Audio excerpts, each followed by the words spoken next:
Bonjour, nous sommes le dimanche 1er février 2026 et le sujet est les nouveaux Motorola de la gamme G les plus abordables avec le Motorola G17.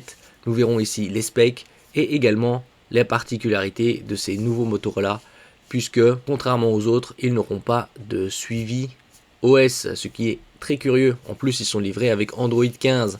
Nous allons également les comparer au niveau des specs à la génération précédente, c'est-à-dire G15. Il n'y a pas eu de G16. Ici, il commence à 200 €. Avec les nouvelles législations européennes, il n'y a plus de chargeur. En ce qui concerne la charge, ça va de 5 à 18 watts sur port USB. 3 coloris, Paint One Evening Blue, Paint One Alaskan Blue et Paint One Bordeaux. Ils ont une batterie de 5200 mAh, ce qui est dans la moyenne. En général, les smartphones ont 5000 mAh.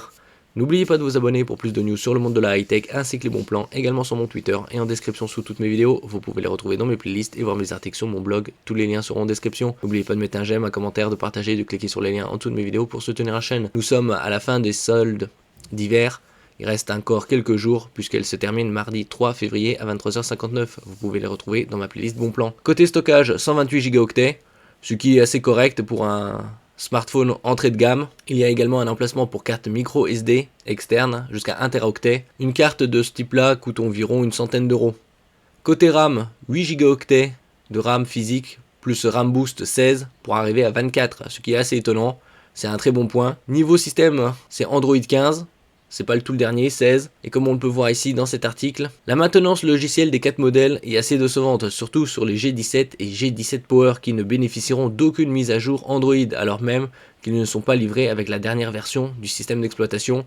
Ils tournent sur Android 15 comme on peut le voir ici, alors que le dernier c'est Android 16. Mais comment est-ce possible ? Eh bien, ils pensent que Motorola se soit engouffré dans une brèche de la réglementation européenne. Et la réglementation européenne est la suivante. Pour mieux encadrer les politiques de mise à jour des constructeurs et ainsi les contraindre à améliorer leur suivi logiciel, la Commission européenne a établi l'an dernier plusieurs réglementations. Toutefois, il semble que ce cadre juridique manque de rigueur dans la formulation. Cette dernière permettrait à Motorola d'interpréter à sa guise le règlement et ainsi de ne proposer aucune mise à jour logicielle. Le coupable, un tout petit mot de 2 lettres, une conjonction de subordination pour être plus précise. Comme le rappelle Android Authority, la réglementation européenne dispose. Les fabricants devront, s'ils fournissent des mises à jour de sécurité, de correction ou de fonctionnalités à un système d'exploitation, rendre ces mises à jour disponibles gratuitement. De ce fait, les constructeurs n'ont pas l'obligation de proposer 5 ans de mise à jour logiciel ou sécurité. Et donc il faut regarder quels modèles proposent des updates OS et sécurité, c'est-à-dire des mises à jour Android et sécurité. En revanche, ils sont contraints de les proposer gratuitement pendant au moins 5 ans après la fin de la commercialisation du produit, s'ils en créent une. Donc c'est assez dommage que Motorola utilise ce genre de politique, surtout avec un prix de 199 €. Quand on compare au précédent, 159, le G15, bon, il y a un avantage, c'est on passe ici, sur le G17, à 8 Go de RAM physique, contre 4 précédemment, et le RAM Boost, ça va jusqu'à 24, alors que le précédent c'était jusqu'à 12. Bien évidemment, pour ce prix de 200 €, on peut trouver bien mieux actuellement des modèles de 2025 avec un meilleur suivi. Nous verrons comme par exemple le Motorola Edge 60, 256 Go, 8 Go de RAM et également du RAM Boost. Ici, il a une définition bien supérieure, nous verrons ça par la suite. Donc une bonne batterie, 5200 mAh, Turbo Power 18 watts. Concernant la dalle, c'est du LCD Full HD+, 6,72 pouces, avec une densité de pixels de 391 pp pixels par pouce et une définition de 2400 par 1080, une luminosité maximale de 1050 nits et un taux de fréquence de 60 Hz. En ce qui concerne la protection, c'est du verre Corning Gorilla Glass 3. Ce qui est assez étonnant, c'est de proposer un smartphone avec ce genre de spec aussi onéreux. Puisque comme je disais précédemment, pour une trentaine d'euros de plus, vous avez une définition bien supérieure, 2712 par 1220, avec une densité de pixels de 446 pp. Une matrice POLED, 120 Hz, triple capteur photo 50 mégapixels, 2 à l'arrière, 1 en façade, et un téléobjectif zoom optique x3, 10 mégapixels, et une charge 68 watts. Également 3 années de update, là c'est livré avec Android 15, donc ça va jusqu'à Android 18. Un peu curieux cette politique de Motorola sur ces Motorola G, très abordable. Après le reste, IP64, Corning Gorilla Glass 3, donc une amélioration par rapport à la génération précédente, puisqu'il n'y a pas de IP64. Concernant le reste, c'est de l'entrée de gamme.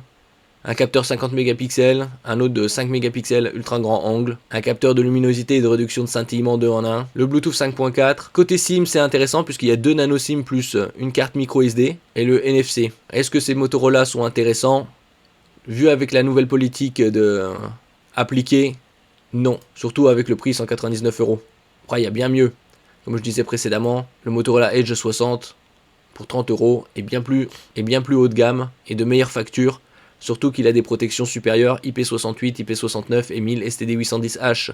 C'est-à-dire 6, ça résiste à la poussière, 8 et à l'immersion temporaire, 9 à la projection d'eau et 1000 STD810H à différents specs comme les chocs, la chute, les températures basses, hautes, humidité basse, haute. Donc assez étonnant que, comme je disais précédemment, qu'il propose sur les nouveaux abordables G17, G17 Power.